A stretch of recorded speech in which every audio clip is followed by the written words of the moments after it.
Hello, my name is Jesse Burbank, and I am a member of the Dole Institute Student Advisory Board. Welcome to the Dole Institute of Politics, and thank you for attending this evening's program. The Dole Student Advisory Board is composed of KU students committed to the work of the Dole Institute. We attend regular meetings, assist in events like this, and plan an SAB-sponsored program every semester. Members of the SAB receive great opportunities to network with our special guests. If you are a student and would like to join, please contact the Dole Institute. The Dole Institute would like to hear from you. If you enjoy this evening's program, please let us know by contacting us on Facebook, Twitter, or through our website email. Your attendance and feedback, help shape future programming. To view past programs, visit our online video archive at www.doleinstitute.org. A video of tonight's presentation will be available on our website soon. Before we begin tonight, I'd like to remind you to please turn off your cell phones. After the interview, we will have some time for audience questions and answers. If you have a question, please raise your hand and a student helper with a microphone will come to you. Please stand if you are able and just ask one brief question. Finally, if at any time during the program you have difficulty hearing, please alert one of our staff members or student volunteers here in the hall, and they can assist. And now, please welcome Associate Director, Dr. Barbara Ballard. Good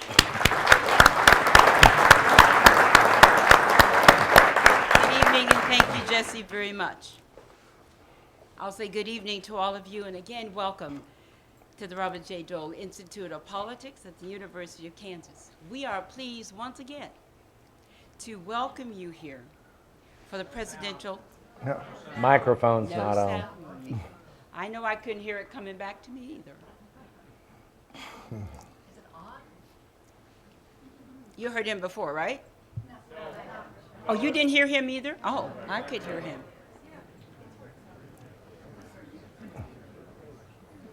Is it up loud enough now? I'm sorry, Jesse, you gave a wonderful welcome. Please applaud him. I'll say good morning, good evening, and welcome to the Robert J. Dole Institute of Politics at the University of Kansas. We want to welcome you once again to our last program in the presidential series, the First Lady's Intimate Sacrifice Honored Post with Richard Norton Smith. I hope you have enjoyed these programs as much as I have. Someone asked me today, were these some of the programs from the PBS? And I said, similar, but if you're not here to see this, you missed something special. Before I continue with our program, though, I just want you to turn on the back and look at our programs briefly and know that our study programs are in session starting March 5th. The Fort Leavenworth series, please look at those as well. Look at those topics, and we hope that you will join us for our programs. The 2014 Presidential Lecture Series is sponsored in part by the William T. Kemper II Charitable Trust and Commerce Trust Company and Bob Lloyd, co-trustees. As I mentioned last night, on February 17th, you learned about Mary Todd Lincoln and her sisters, Lucy Hayes and Frances Cleveland. Last night, you heard about the Wilsons and the Roosevelts and others, including one of Richard's favorites, Grace Coolidge. Tonight, Richard will end with Trailblazers and Traditionalists. As I said, I hope you enjoyed the programs, and I hope that the First Ladies came alive for you. I will never think of the First Ladies the same. When somebody mentioned a name, I'll think of something that Richard said about them that we did not read about, or some of the questions you asked him, and he answered them and gave you even more information. Tonight, I'm sure will be no exception when we hear about Trailblazers and Traditionalists, as well as your questions. So this evening, this interview will be conducted by Bill Lacey, director of the Dole Institute. Richard Norton Smith, as you know, was the first permanent director at the Dole Institute and is a noted presidential historian. He is also a regular guest here at the Dole Institute, and I hope you enjoy him as much as we do bringing him to you. With that, I turn the program over to Bill Lacey, but please give Richard Norton Smith a warm welcome, because I know you're going to enjoy it.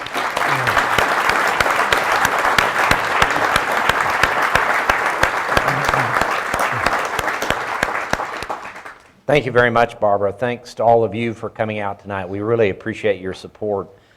Richard, when you designed the series and you and I kind of worked on it, you gave tonight's program, as Barbara noted, the name Trailblazer or Traditionalists. So let's start with Mamie Eisenhower. Trailblazer or Traditionalist, and why? Well, certainly she is traditionally seen as a traditionalist.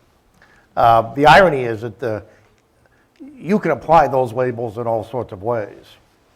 And hopefully we'll get a chance to illustrate that. Mrs. Eisenhower certainly would have, I think, thought of herself as a traditionalist.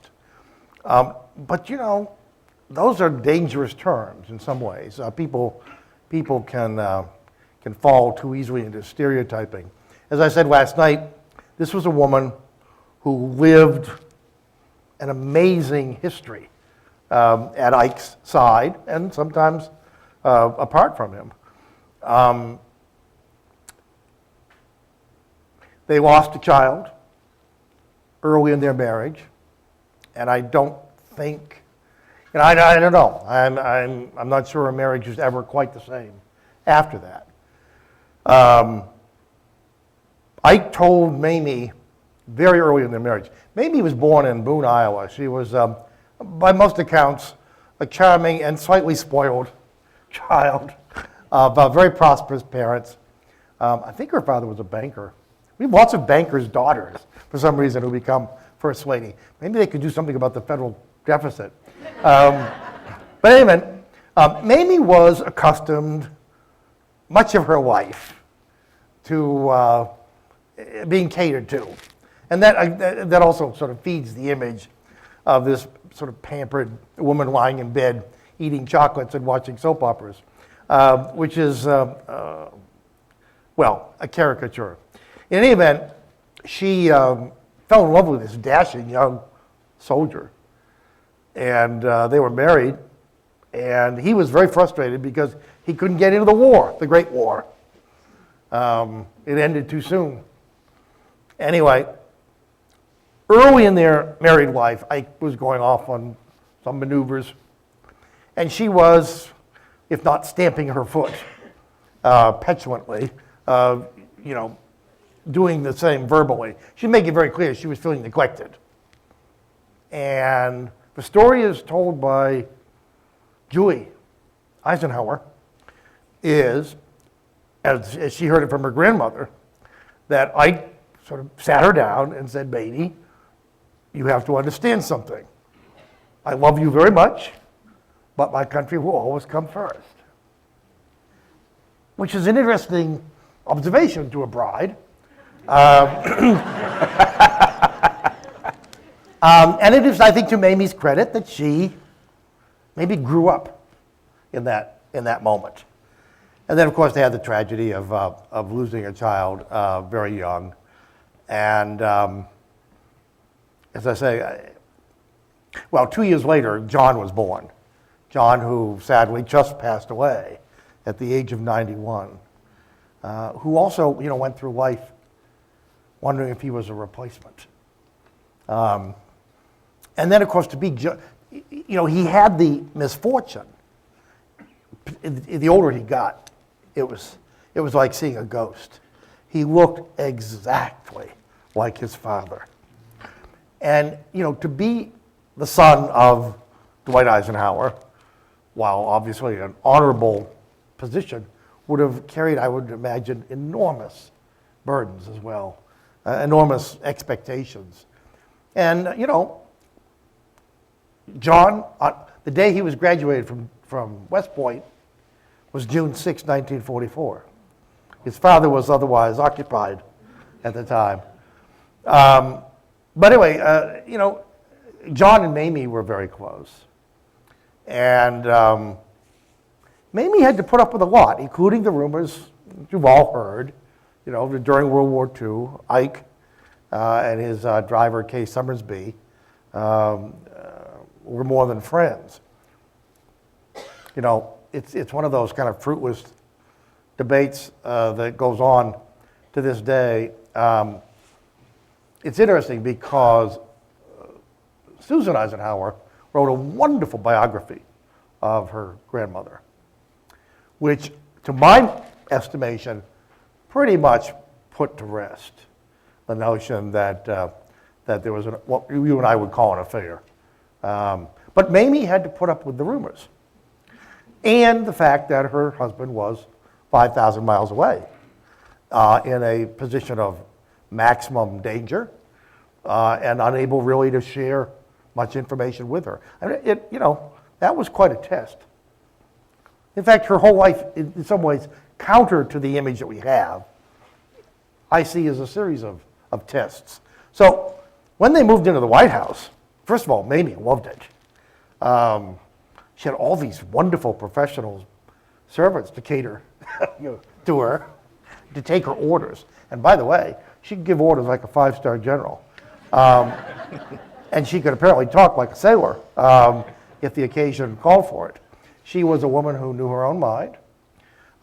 She was not the weak, wilting, flower that she may have appeared. She campaigning, if you have never submitted to the madness of a presidential campaign, the schedule, the demands, it was tough enough for Eisenhower. And then, Mamie got dragged along with it. But invariably, and of course in those days you campaigned by train, which is a unique experience. And invariably they'd stop in some whistle stop, and Ike would get out and do his 5-minute speech, and then people in the crowd would say, "We want Mamie." Even then, there was this really interesting. There was an emotional connection.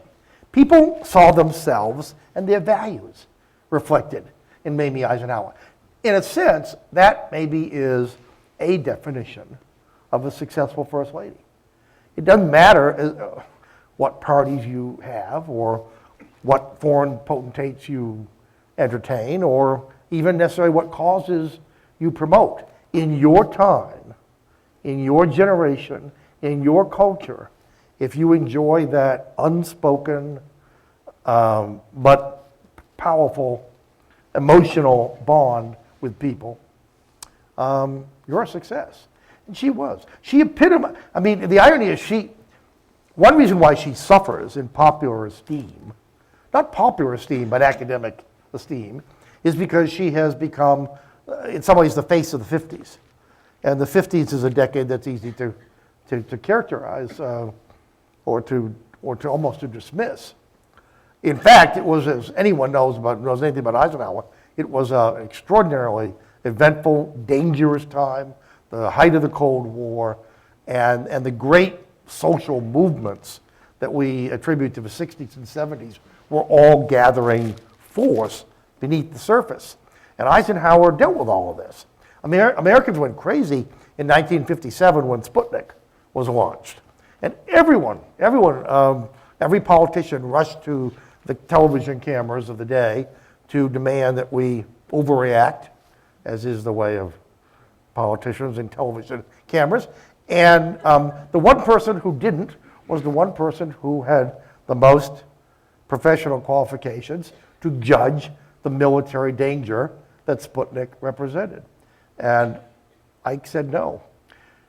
Mamie also suffers because, quite frankly, her successor is such a glamorous figure, and Mrs. Kennedy was not discreet in some of the comments she made.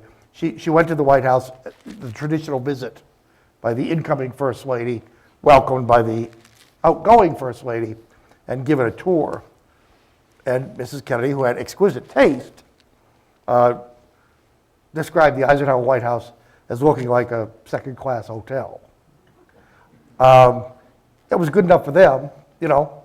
But in any event, that was a clash of generations.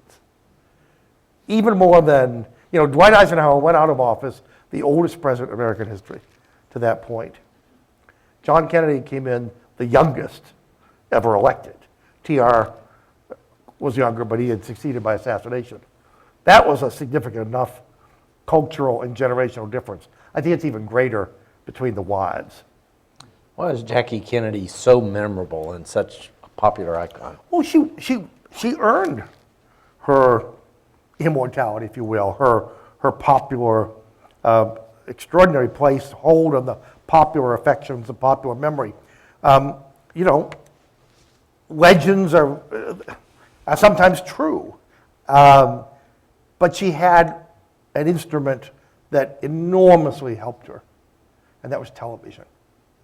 You know, just as her husband really is seen as the first true television president, the man who mastered the medium, the cool medium, as Marshall McLuhan famously said, television was the perfect instrument for someone with JFK's slightly detached, slightly world-weary sense of humor, and if anything, you know, Jackie Kennedy played, I think, even more strongly to the new medium. 65 million people watched her tour the White House in 1962. That's 1 in 3 Americans were glued to their TV screens that night to see the First Lady in her slightly breathless, slightly little girl voice. I mean, it's an inimitable voice. I think that's one thing people remember. Her style. People weren't accustomed. It's interesting, you know, but it all depends on when. For example, if you remember at the beginning of the Iraq War, there was a rush to ban all things French. Remember, French fries were freedom fries for a while, et cetera, et cetera. Anyway, Jackie Kennedy, of course, loved all things French. She was the ultimate Francophile. Charles de Gaulle was impressed by her. And, you know, that's not easy. John Kennedy famously said that he, you know, introduced himself as the man who accompanied Jacqueline Kennedy to Paris before an audience of the French, who don't, as a rule, go wild over anything American. The fact that her special appeal was international. I mean, the French were swept off their feet, and because the French were swept off their feet, I think in some ways it reverberated back to this country. 50 years ago, we were still a young nation, a culturally developing nation.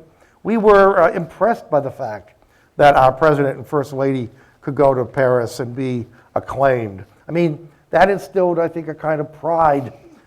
Today we take state visits for granted. If anything, the presidency and maybe the first lady suffer from overexposure. But in 1960, it was a window. The Kennedys, just as TR and his family were perfectly suited, slotted for the beginning of the 20th century, so I think the Kennedys, at the beginning of the 60s were seen as a, you know, remember, we're going to get the country moving again. Well, as it turns out, with 50 years perspective, the country was doing pretty well before 1960. But there was a generational change at work. The World War II veterans were coming into their own, for example, in terms of political office. Bob Dole's elected to Congress. And it was a sense, when Kennedy, again, perfectly chosen words for the time and place, when he spoke about the torch being passed. to a new generation. That was implicit criticism of the old general who was sitting a few feet away. But even more, it was an invitation to Americans, and particularly young Americans. I think the Kennedy idealism, the Peace Corps, I mean, program after program, there was a sense that government was reaching out. The best and the brightest would become a pejorative, but for a while, it seemed very accurate. And that excited people. It excited young people. And she was young. You know, Frances Cleveland, we talked about earlier, who in fact is the youngest First Lady in American history. If Frances Cleveland had had access to television, she would have been the phenomenon that Jackie Kennedy was. So it was a combination, I think, of factors beyond anyone's control, pure accident, a coming together of personality and popular wishes, and a very skillful management of her public image. You talked about television, the coming of the television age, and you have the Nixon television age, you have the Nixon-Kennedy debates, you have the president promising to put a man on the moon by the end of the decade. You've got the Cuban Missile Crisis. All those things were And let's not forget there. the Civil Rights Revolution. Civil Rights Revolution. But let me ask you this, Richard. Jackie Kennedy is the only First Lady who's had to deal with the actual assassination, not an attempt, but the assassination of her husband in the television age. And that's a very, very important point. I'm glad you mentioned it because it put the seal, I mean, forever. There are a few indelible images that people have. Every generation has some. I mean, certainly there's a generation that remembers where they were when Pearl Harbor occurred. There's now a generation that remembers where they were on 9/11. And in between, there was the generation that will never forget November 1963, which was, by the way, itself, and is often thought of as the weekend that television came of age. You have to remember, up until then, there was something of a balance. There were a lot of newsmen, by the way, of the printed press, who resented these televised press conferences, who thought they were becoming shows, and frankly, they were. But then came the assassination and the funeral and the pictures. The Kennedy presidency is defined by pictures.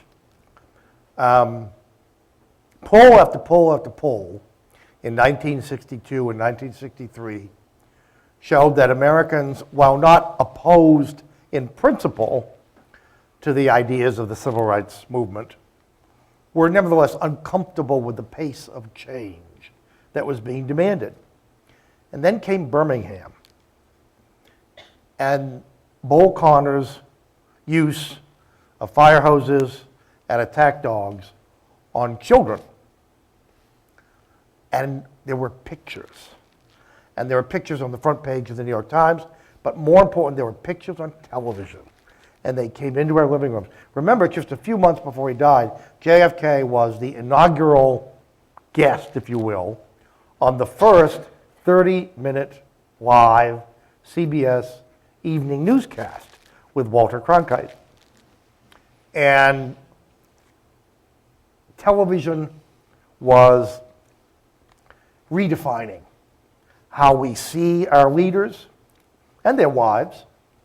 And then, of course, the assassination itself and the funeral.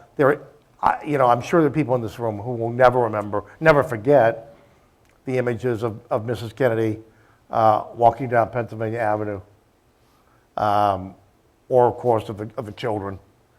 And that goes, again, to the power of the medium when it's covering inherently gripping, wrenching, emotional events.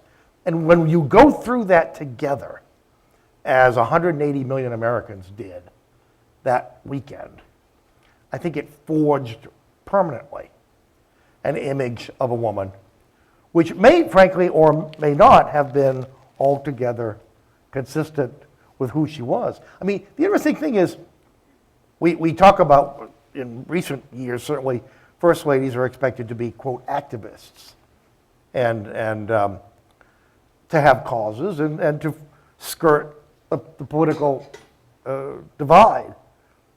You know, Mrs. Kennedy didn't do any of that. She didn't have press conferences. She didn't allow people to take pictures of her children. In some ways, she's interesting. In some ways, she's a throwback. But because she was who she was, and because of the style and the charm and the grace and the class, you know, and because of the appeal of the family, a whole number of factors, she was given a pass.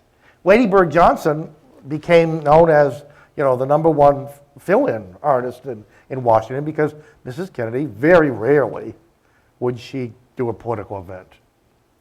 And with a touch of the acerbic, I don't know if any of you bought the tape of the recordings that were published a couple years ago that Mrs. Kennedy did with Arthur Schlesinger just a few months after the assassination. I thought on hearing them that it was a really bad idea to do them and to release them because it was still too close. And there was not only a pain but a bitterness there. She once said that Lady Bird Johnson would crawl down Pennsylvania Avenue on broken glass for Lyndon. And in a curious way, she meant it as a compliment. But she also made it clear she had no intention of emulating Mrs. Johnson. Well, Lady Bird had a real challenge because she was married. I mean, neither of the Johnsons were particularly telegenic, coming especially after the Kennedys. Yeah. But at the same time, LBJ has got to be one of the most driven and efficient political leaders of all time. How did she deal with that? Well, she'd been married to him. You know. I often think Mrs. Johnson is widely, and I believe appropriately, revered. In many ways, I think, as the modern First Lady. But she's also not given a pass because she was married to Lyndon Johnson. And that would not have been easy for anyone. And it was interesting, though. There are depths. Mrs. Johnson fascinates me. And to put up with what she put up with. And yet she turned it around and said, no, you don't understand. You know, Lyndon made me grow. Lyndon made me do things that I never thought I could do.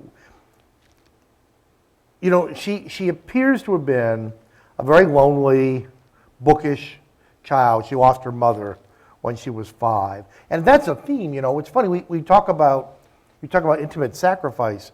And in earlier programs, we talked about first ladies in the 19th century dealing with various losses. And I got to thinking about tonight, it's remarkable how many of the first ladies in modern times, you know, lost a parent in a wrenching, defining way. And certainly Lady Bird was that.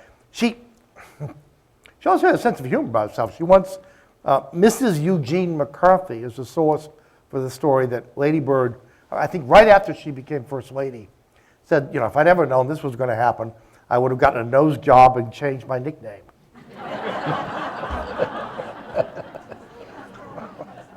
She didn't often let the public see that humor. I suppose, among other things, you'd have to develop a sense of humor if you were living with Lyndon Johnson.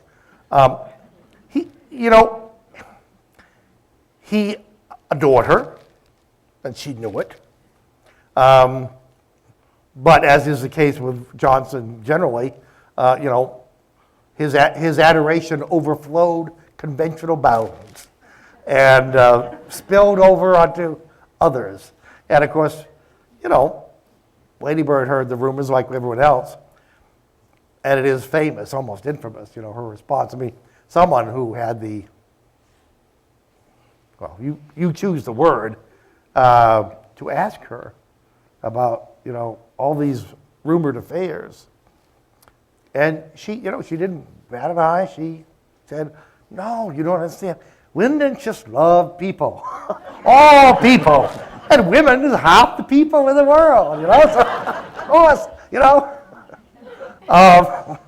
she studied to be a journalist. She was a journalism major at the University of Texas. And it's interesting because, again, questions have been raised over the years about the radio station and all this, but no one has ever questioned her ability, journalistic ability or ability as a businesswoman. And I do think Lyndon Johnson Johnson had a gift. Johnson could see something in people that I don't think they necessarily saw themselves. And that was most important of all, I guess, in a wife. He courted her the way he courted the voters of Texas. A human tornado. And she was gone with the wind. And she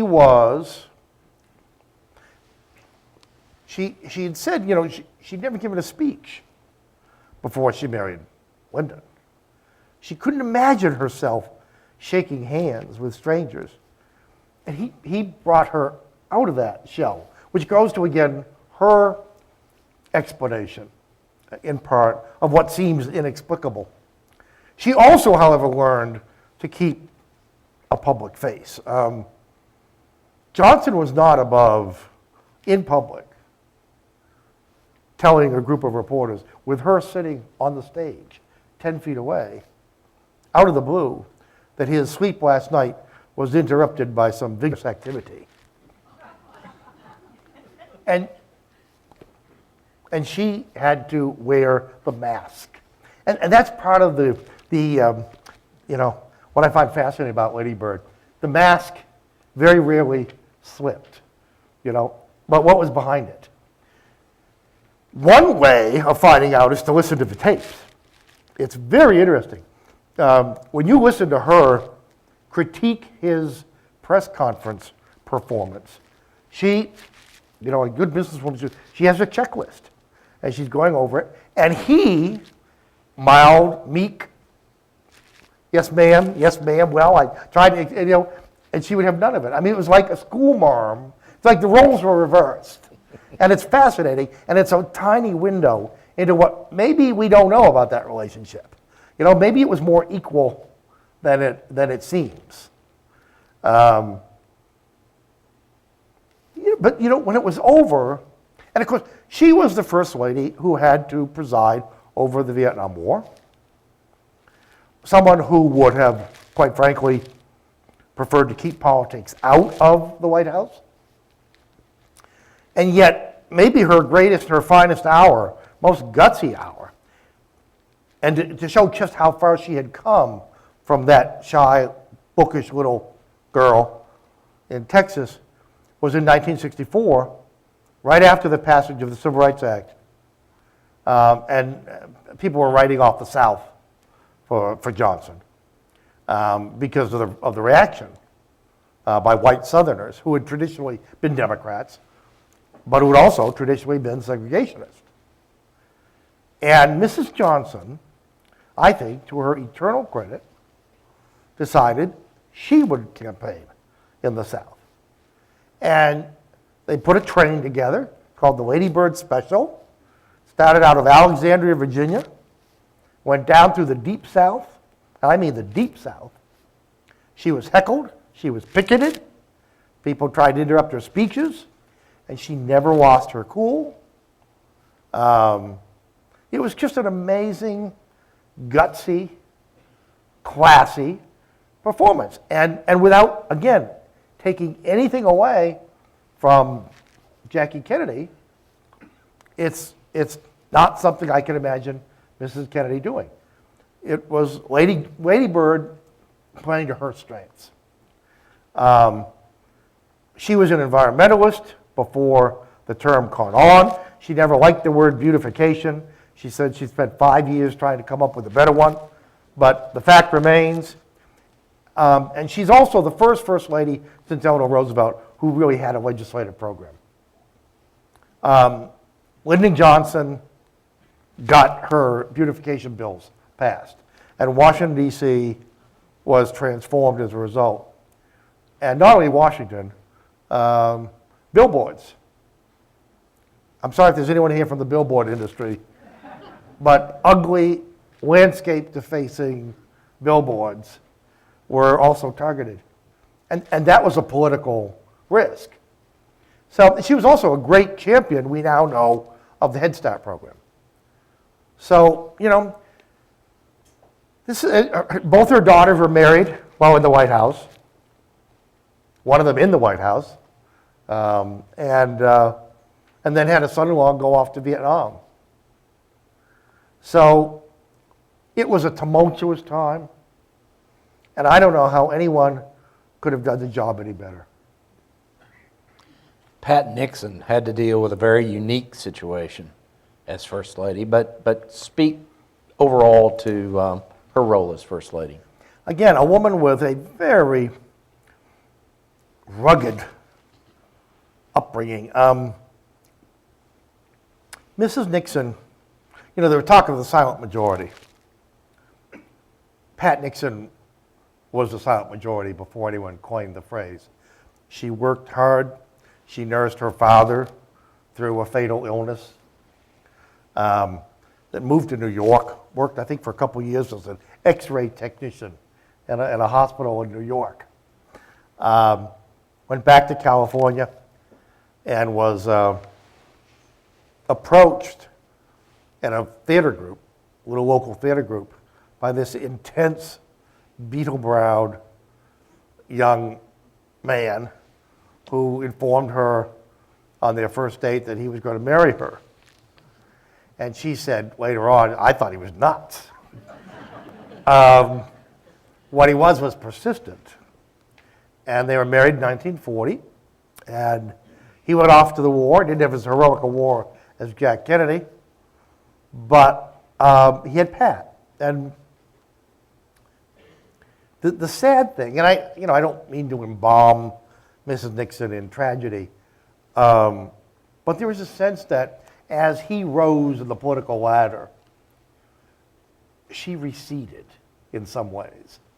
And I think the turning point was in 1952. If you remember, he'd been nominated for vice president, and then came the famous Checker speech, in which she was a silent prop used to demonstrate her affinity and the Nixons' affinity with what later became the silent majority. All those hardworking, God-fearing, rule-obeying, country-loving people who were not always appreciated or represented by the sophisticates back east, particularly in Washington, D.C., the most unrepresentative capital possible. And she was embarrassed. She said, Dick, do we really have to tell people how little we have? And again, it's television, which is a recurring actor in this evening's conversation. It made him overnight famous. It made him a unique vice president. He was the first vice president, because of television, who had a distinct following all his own. Millions of Americans watched that program and identified with Dick Nixon as one of them. And it really was the launching pad for his career. Ironically, it was the opposite for her. And I think politics, which had been exciting, lost a lot of its appeal. By one account, on at least 3 occasions, some people say 4, she got him to sign a written promise not to run in the next election, which tells you what she wanted out of life. Needless to say, those promises were not kept. But she was game. She was an, absolutely tireless campaigner. And in the White House, I remember asking a friend of hers once, was she really as shy as she seemed? And she said, no, she was self-effacing. And that's a different thing from shy. She was perfectly content to be in the background. But what did she do? Well, she actually restored more of the White House with original antiques than Mrs. Kennedy. She suffered the slings and arrows of her husband's West Wing staff. Haldeman called her Thelma, and not in an affectionate way. She really, in many ways, was a victim of those people who never understood, even in 1970, 71, what an asset Pat Nixon was. And so she was left to do things on her own. It was Mrs. Nixon who, on her own, after the great Peruvian earthquake in 1970, went to the president and said, I want to do something. I want to do something to help. So she loaded up a plane full of supplies and flew to Peru, not to get her picture taken, but she went out in the godforsaken hinterlands where people were hurting. She went to Africa, and they loved her. It was almost as if she were liberated when she was out of the White House. She also took a hit from the people in the West Wing because she spent 4 or 5 hours a day on her mail. Well, you have to remember, she said, part of my job as First Lady is to stick up for the little guys against the big shots, which is nice. I'd like to have a First Lady. I'd like to have someone around the president who sees that as their job. And she read her mail, and she answered her mail, and she insisted on signing every response. No auto pen for her, which again goes, I think, to the authenticity of the woman. She opened the White House to blind visitors. She had special Braille tours created. She floodlit the house at night so people passing could see how beautiful it was in the light. And for all of this, she got very little credit, very little attention. In fact, she got a lot of condescension from some in the press, plastic Pat. The saddest thing of all, of course, was, at least as far as we could see, she didn't seem to get a whole lot of emotional support from her husband. I mean, no one who watched that final send-off in the East Room in August 1974, I mean, Nixon was always riveting television. Nixon and television were made for each other. They may have destroyed each other, but they were made for each other. But equally noticeable was the fact that while he talked about his dead mother, who was a saint, he never mentioned his wife, who was standing behind him. He said afterwards, and in an odd way I believe him, he said, I couldn't have gotten through that. And I like to think that these were two people with emotional restraints, bred in them by the hardships and the challenges that they had experienced, who understood non-verbally how much they meant to each other. After they left office, by all accounts, they drew closer.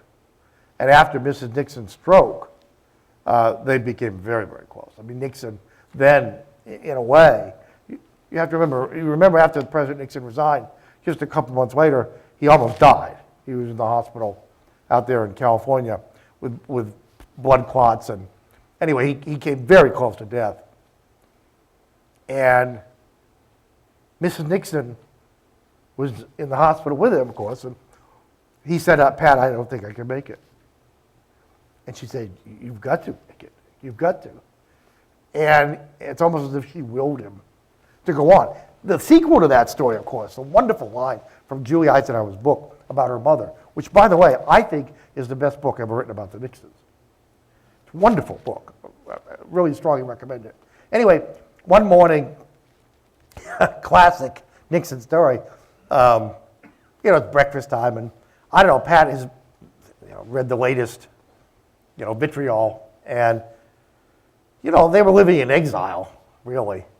And she said, Dick, I don't know how you do it. I don't know how you go on. And he said, I just get up every morning to confound my enemies. Not bad advice. Well, One last personal observation. When she died in 1993, and you knew it wouldn't be long, he died 10 months later. The funeral was at the Nixon Library. And I happened to be one of about 350 people who were invited. And the ceremony was outdoors.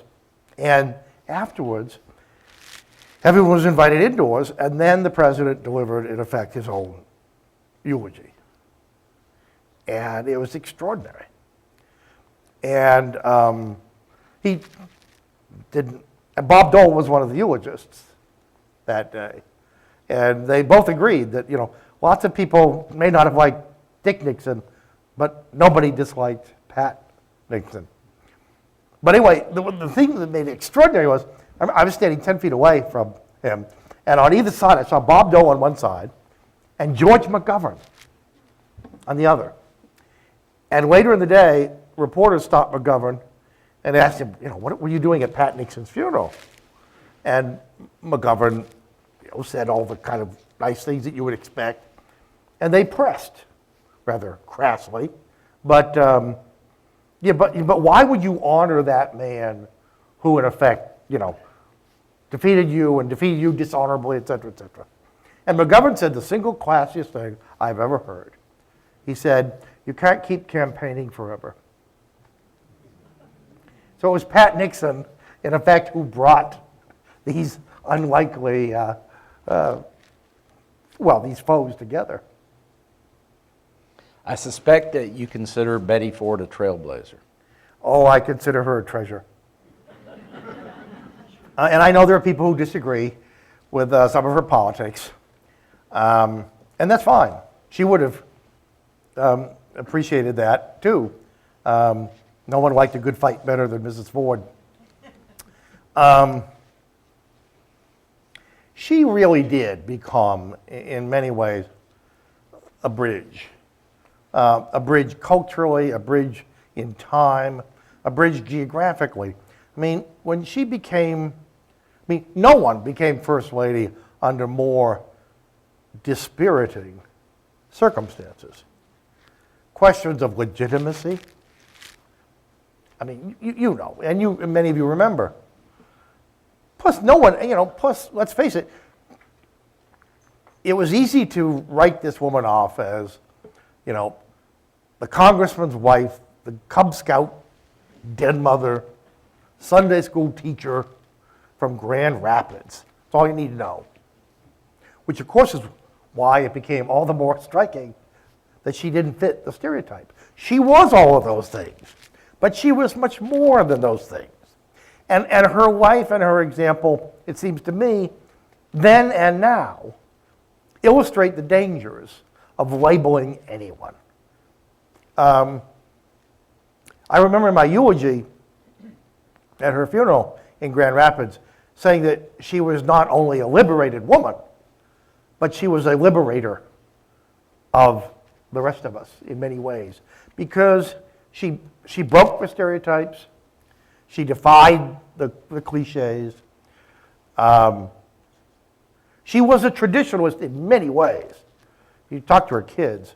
I remember describing her as a feminist next door, the women's liber with a dress code. And that actually does encapsulate her contrasts. If you think you know Betty Ford, odds are there's a lot you don't know about her. She adored her husband. She really raised the kids. He was away as Republican leader in the House 200 nights a year. And I think you would only be human to harbor, even subconsciously, resentments about that fact. Remember, this was a woman who'd been a Martha Graham dancer. I mean, this was a woman with real talent, and like so many women of her generation, I think began to ask herself, is there any more? You know?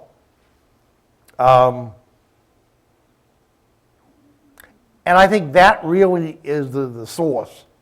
First, there was, in fact, a physical. I mean, she had terrible arthritis. She had this pinched nerve that she had, which bothered her all her life, and which made her very vulnerable. I think first to pills, and then to alcohol. I think alcohol for her, as for lots of people in Washington, especially wives in those days, was a dulling agent. It was a medicine of sorts.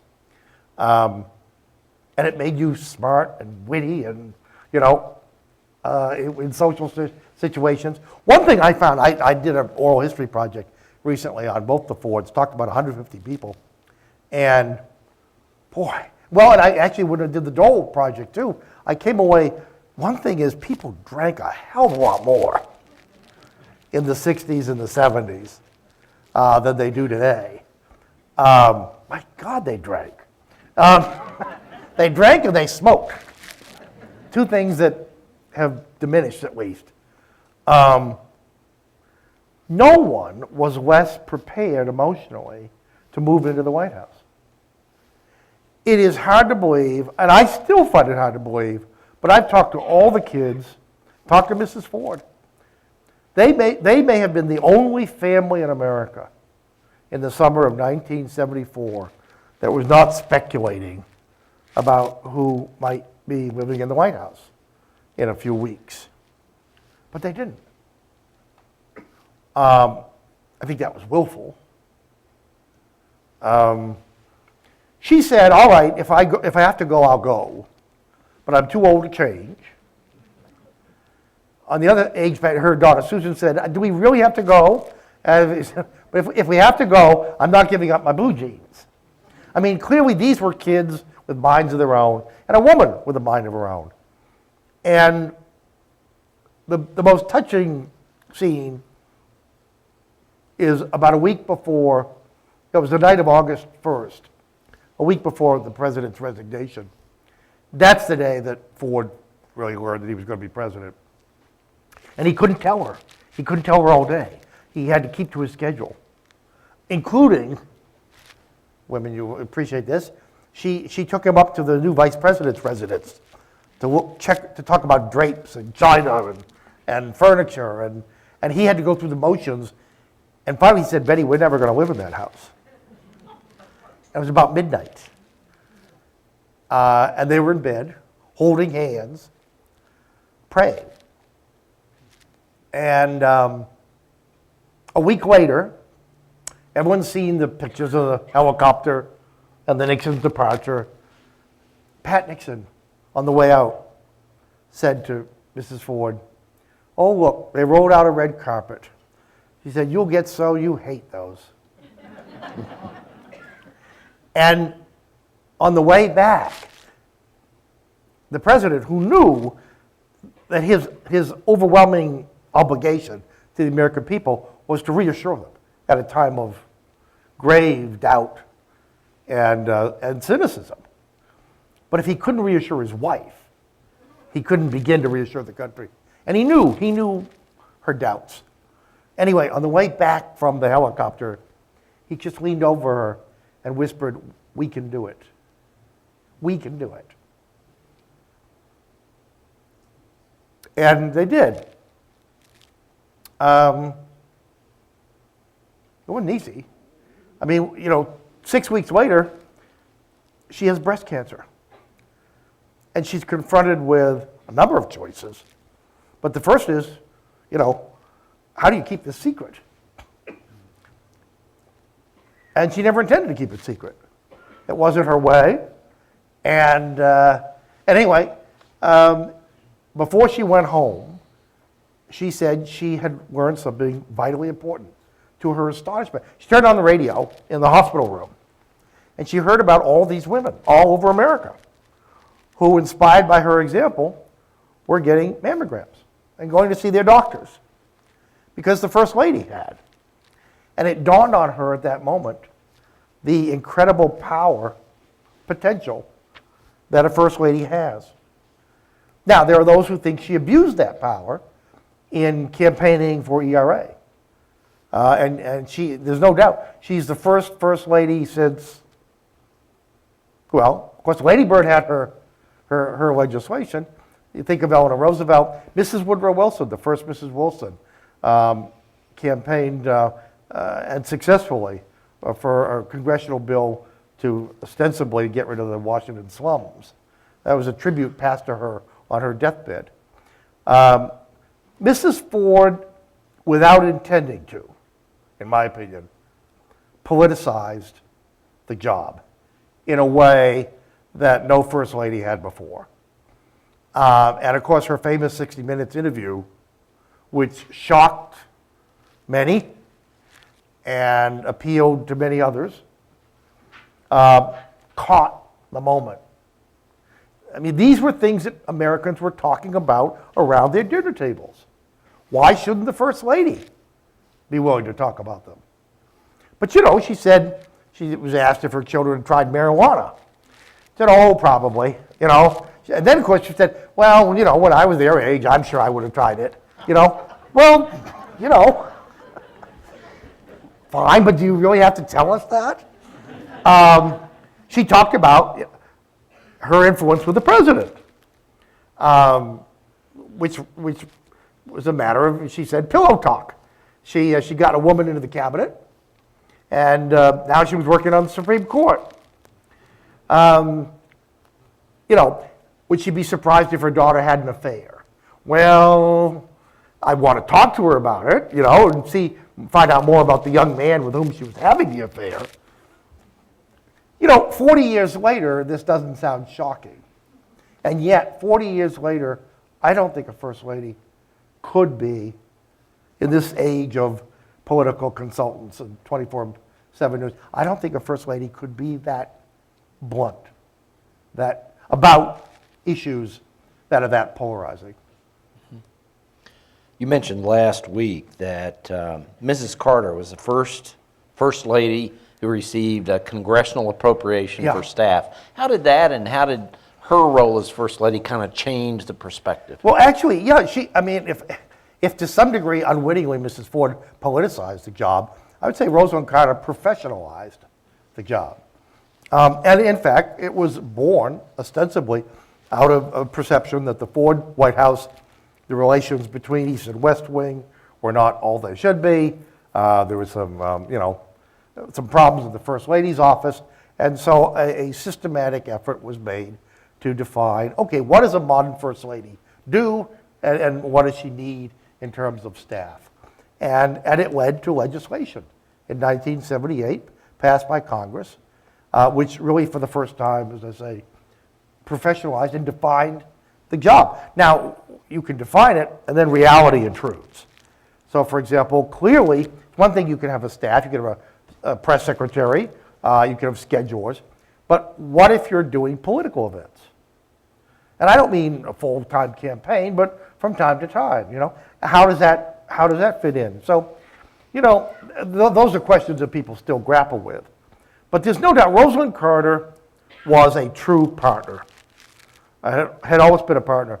We talked about sacrifice, humanizing story.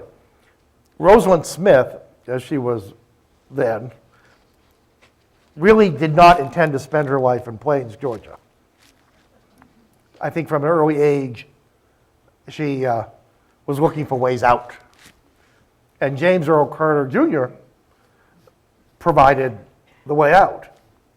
He was ambitious, and I don't think he had any intention of spending his life on the peanut farm. He joined the Navy, rocketed, became a protege of Admiral Hyman Rickover.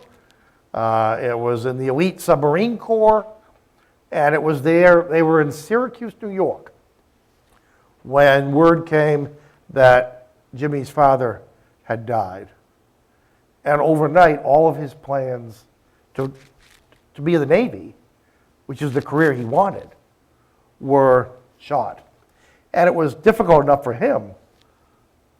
The story goes, they drove from Syracuse, New York, to Plains, Georgia, and not a word was exchanged during that very long drive. But it's a testament to Mrs. Carter's character and flexibility and the love she has for her husband, that she not only made the best of it, but, went on to remarkable things. But it was always clear from the beginning that it wasn't her imposing this on him. It didn't have to be imposed. They were partners. And she took some heat for that. Remember, the very beginning of the series, Abigail Adams was called Mrs. President because she dared to offer political advice to her husband. Almost 200 years later, the same impulse is there. Mrs. Carter attended cabinet meetings. Well, that had never been done. Mrs. Carter became the first lady since Eleanor Roosevelt to testify before Congress on mental health legislation, a cause that's been a lifelong concern. And what made it even more sticky was the chairman of the committee was Ted Kennedy, who, as you recall, was about to run against her husband for the presidency. Anyway, she was a trailblazer. And again, in my opinion, someone who's not gotten maybe the credit or public recognition that she deserves. And yet, it's interesting. We talk about the relative impact, historical and cultural, of presidents and first ladies. The one poll of historians concluded that Jimmy Carter, of the 20th century presidents, was next to the bottom. The same poll found Rosalynn Carter third from the top among first ladies. So I'm not sure, maybe that made up for that long ride from Syracuse. Talk a little bit about the profound impact that Nancy Reagan had on her husband's presidency. I think it is profound. I think it's larger than we know, maybe larger than we'll ever know. I once said I don't think there had been if it hadn't been for Mary Lincoln, there wouldn't have been a President Lincoln. I think the same thing applies to the Reagans. She, too, contrary to what maybe her image is, suffered her share of hard knocks. Her mother was an actress, and who appears to have been more devoted to pursuing her career than mothering her child. I mean, she left Nancy with an aunt. And it was her really salvation that her mother's second husband, a Chicago doctor named Will Davis, was really a surrogate father and mother both in some ways. Also, by the way, it's widely believed that his politics, which were decidedly right of center, may very well have influenced Nancy, and who knows, his son-in-law. She seems, it's funny, her career in Hollywood, she certainly took it seriously, but she certainly didn't seem to mind giving it up to marry Ronald Reagan. And it was clear that was going to be the result.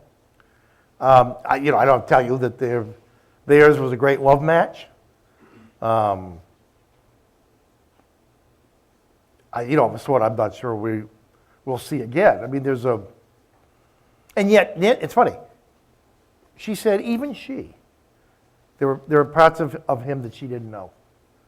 I mean, one thing we've learned is that Ronald Reagan, like Franklin Roosevelt, who could say, "my friends," and move millions of people to believe him. Ronald Reagan was a man remote in a lot of ways. There were very few people who knew the inner Reagan. She obviously knew him better than anyone, and yet even she said there were times when she didn't feel as if she did, which is a remarkable admission. She was also, it's interesting, the mark of a good politician is never let your emotions or your enmities get in the way of your interests. And she brought that to bear. You know, the public image, you know, as she herself said, of this dragon lady, you know, sticking pins in people she didn't like. The reality is, if she hadn't, for example, gone to bat for Jim Baker as chief of staff during that first, Jim Baker, who had run the Ford campaign 40 years earlier. I mean, that's beyond magnanimity. That's shrewd, you know? And she understood instinctively. In some ways, sometimes I think she was a better judge of character. She was a better judge of who had her husband's interests at heart. Ronald Reagan genuinely believed that people were not guileful or scheming or, you know, out to take advantage of him, which of course is ludicrous. I mean, it's Washington we're talking about. You know, I mean, and you know, that's part of his lovability. She was put in the awkward, thankless role that some chiefs of staff have played of basically compensating for his trusting nature. And I think it made her an easy villainess of the piece.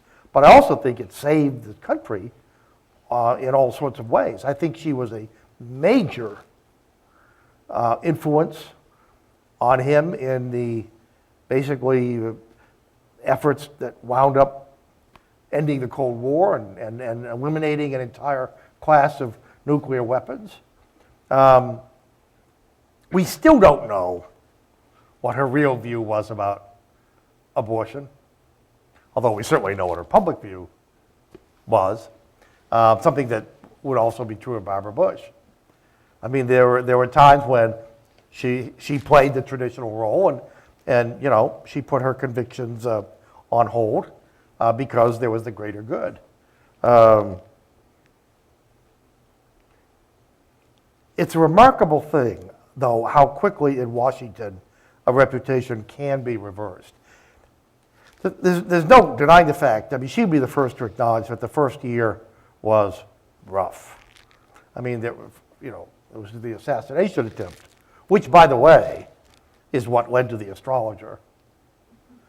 I mean, look, you can laugh at it, but, you know, this was a woman whose life was defined by her marriage.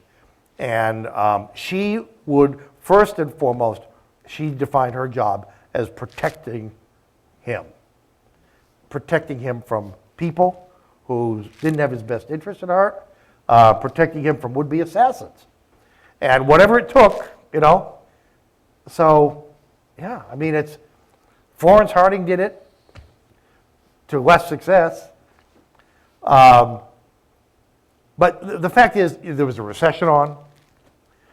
It was not a good day to buy $200,000 of China the same day the administration announced that henceforth ketchup would be considered a vegetable in school lunches. I mean, unfortunate, you know, juxtaposition. The fact is, no, she didn't pay. We didn't pay the $200,000 for the China. It was the gift of a foundation. And the White House needed China. Then, of course, and give her credit for seeing herself, for seeing how she was seen, you know, clothes. Well, you know, we adore Jackie Kennedy for wearing beautiful clothes. It's part of the legend. But again, as I said, it's all a matter of timing. If you had a country in a recession in 1960, maybe people wouldn't have been as quick to acclaim an elegant first lady renovating the White House. In any event, Mrs. Reagan, of course, famously went on stage at the Gridiron Dinner, took everyone by surprise, including her husband, in this bedraggled costume of old clothes and sang a rendition of Secondhand Clothes and brought down the house and showed Washington insiders, you know, the people who think they're all opinion makers, even if it's only their own opinion that they make, that there were things about this woman that we didn't know. And of course, later on, I mean, people saw it during his illnesses, during her own bout with breast cancer. You know, this was one tough lady. And frankly, finish on this note, to revert to the personnel matters, I knew Donald Regan. I wrote speeches for Donald Regan for a while, and without traducing his soul, I can tell you she was right about Donald Regan.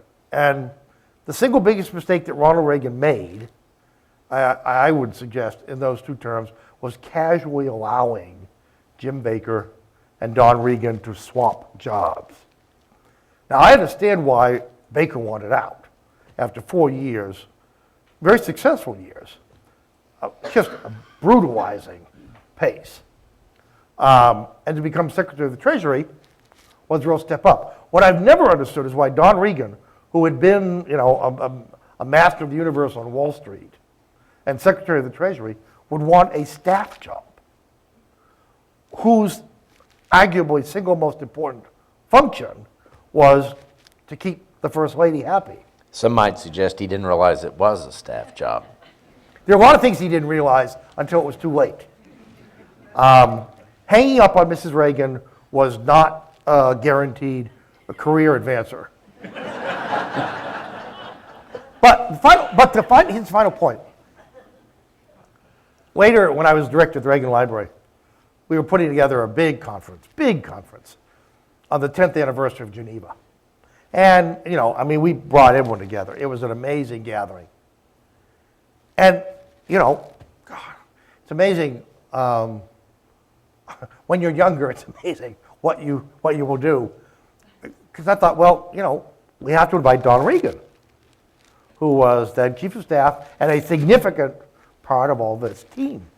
Well, that meant asking Mrs. Reagan. And people said, good luck, you know, don't bother. And you know, to her credit, she never raised an eyebrow. And not only was he invited, but he was graciously welcomed and, treated like everyone else. And I'll tell you who had more class. Out of my heart sank when I picked up Washingtonian magazine and Regan had leaked the contents of her letter, which I'd written, inviting him, you know, and I thought to myself, that's pretty petty. After all these years, she's big enough to put, I mean, if you, the intervening factor, of course, was Regan wrote a book, I don't know if you remember, in which he trashed her, revealed the astrologer, and got, you know, classic, not a tell-all, just a, you know, a get even. And she still invited him to the library, and I don't know, it was a telling, sometimes it takes a long time for us to see people in their essence. And I think ultimately, of course, during the president's long illness, you know, I think even a lot of people who had not been fans of Nancy Reagan came to appreciate, at the very least, her selflessness.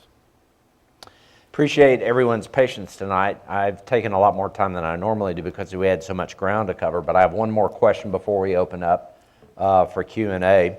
And Richard and I agreed that we wanted to talk about history in this series and kind of avoid the last 25 years. But if you want to ask questions about the last 25 or so years, you can in the Q&A section. But I want to really go back to the whole series, Richard. You know, if you had to create, shall we say, a Mount Rushmore for First Ladies, who would you consider putting on it? Well, I'll take your question and raise you one, because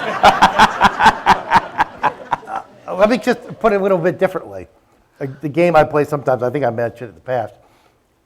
Who would you have to dinner? If you had 4 first ladies, which, you know, if they could come down off of Mount Rushmore and come to dinner, in part because of their historical significance, but also just because they're fascinating people who you would like to know better.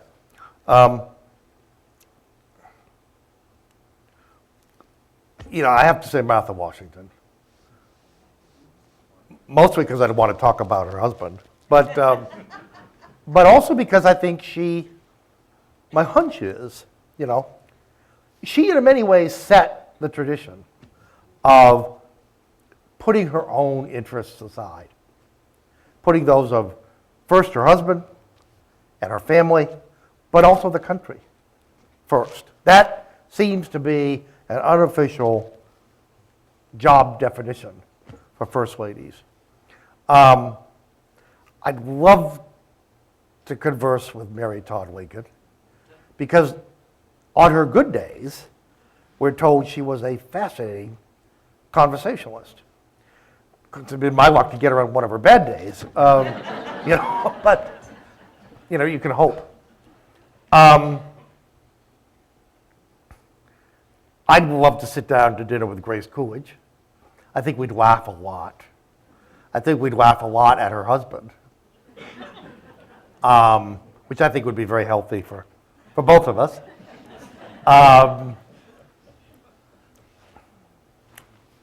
Gosh.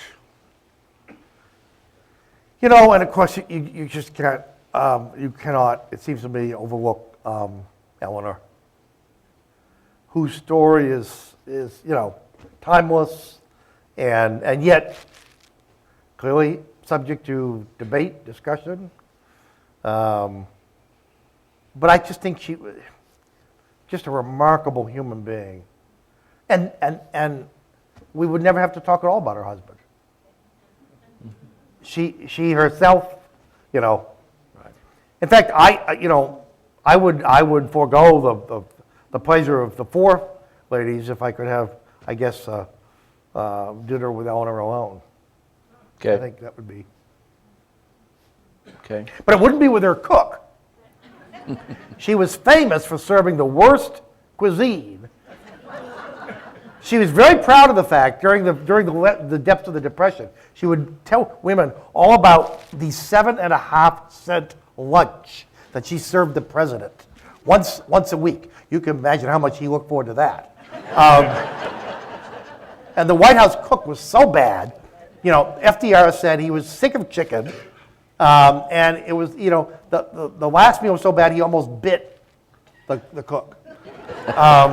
Who went on, and I think it was Eleanor Roosevelt's revenge for the affair. Passive resistance, you know, was serving her husband terrible food, meal after meal after meal, when she knew that he really had gourmet tastes.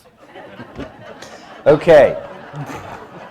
We're going to take a few questions and answers, but keep your questions very, very brief, very to the point.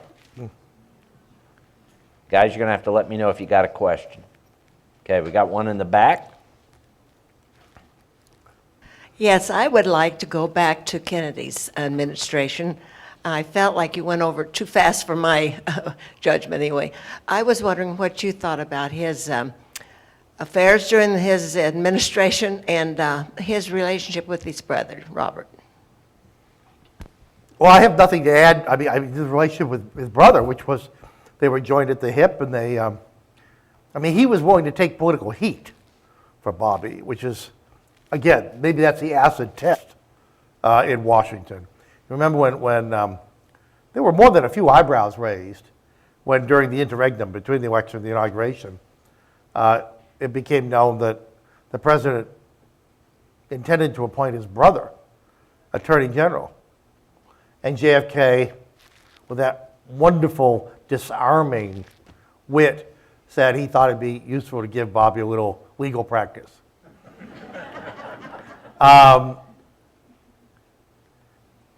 Implicit in your question is the hypocrisy, I don't think it's too strong a word, or the double standard, shall we say, whereby the popular culture kind of glosses over JFK's infidelities while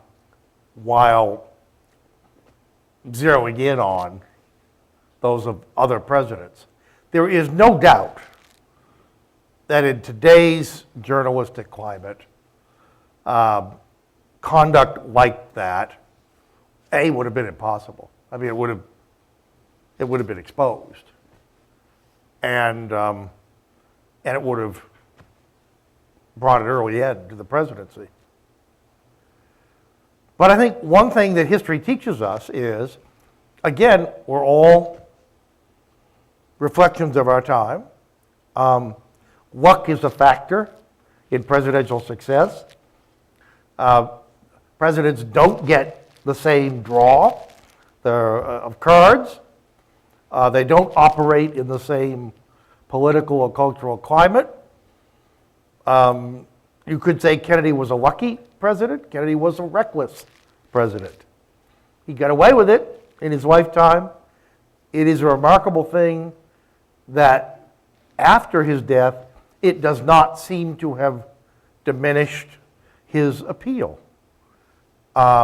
which tells you how incredibly strong that emotional bond, sealed at the time of the assassination, was.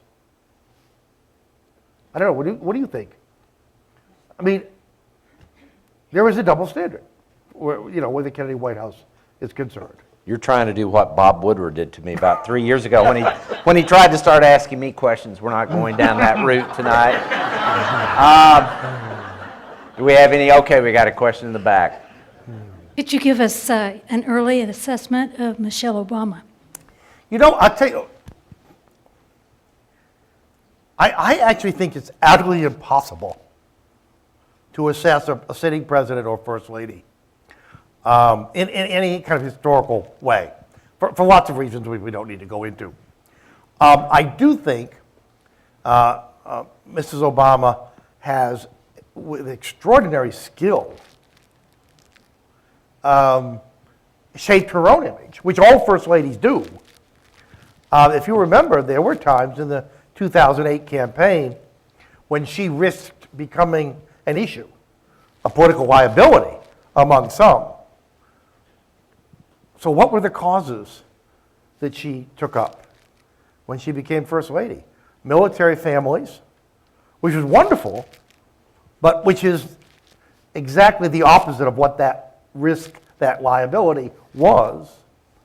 I do think she's had tangible, beneficial results in her campaign for a healthier America, particularly young people. We've actually literally this week seen statistics published that suggest that obesity in young children is down, and particularly in the population segments where she targeted her appeal. I mean, again, it's early, but I mean that is one tangible way you could measure the influence of a first lady in the 21st century.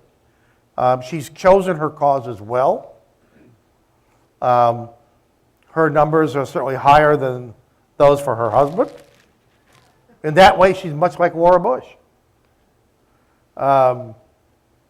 It's interesting. They're almost, Mrs. Bush came into office, and people, I remember. I mean, people were sneering, "Oh, it's Mamie Eisenhower redo."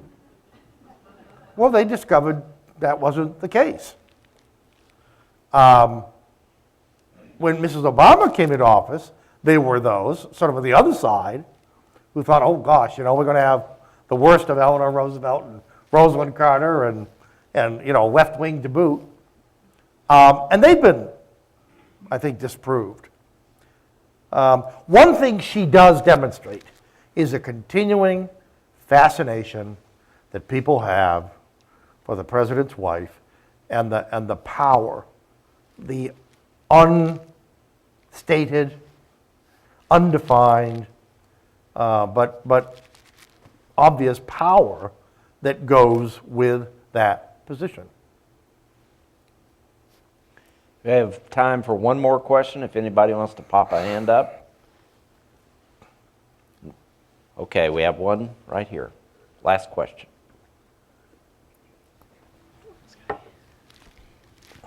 Thank you. Thank you, Richard, for coming again. Afterward, I'd like you to tell me if you still hear from Bill Howell. But you haven't mentioned maybe who got along the best with their staff, not their personal staff, but the White House staff. We've heard lots of stories, books have been written about what, like, Secret Service says and what the kitchen staff says. Well, it sounds to me like you've already read those books, so you don't need to hear from me. I ask your opinion. I'm not a fan of tell-all books. I don't think people should write books about. I think people who are in the White House, whatever the position, but particularly if they're part of the White House family, I don't think they should betray that privilege by spilling whatever, quote, secrets they may have access to. And by and large, they don't, And actually, it's refreshing. By and large, I think the audience for tell-all books is probably a lot less than some greedy publishers would think. So leave it to the historians. We'll tell you. I don't think that I can explain the importance that Richard has had in terms of the Dole Institute and the University of Kansas and getting this place built and just being so instrumental in that. And I've commented to other people, if I had a nickel for every time someone comes in from Washington, D.C. and says, oh my goodness, I am blown away by this building, I would be a millionaire and would probably be retired now. But Richard has really kind of set the stage and made it very easy for me and my team and everybody who's been at the Dole Institute following him. And I want to thank him not only for that, but for a fantastic series that we've done. Richard, thank you.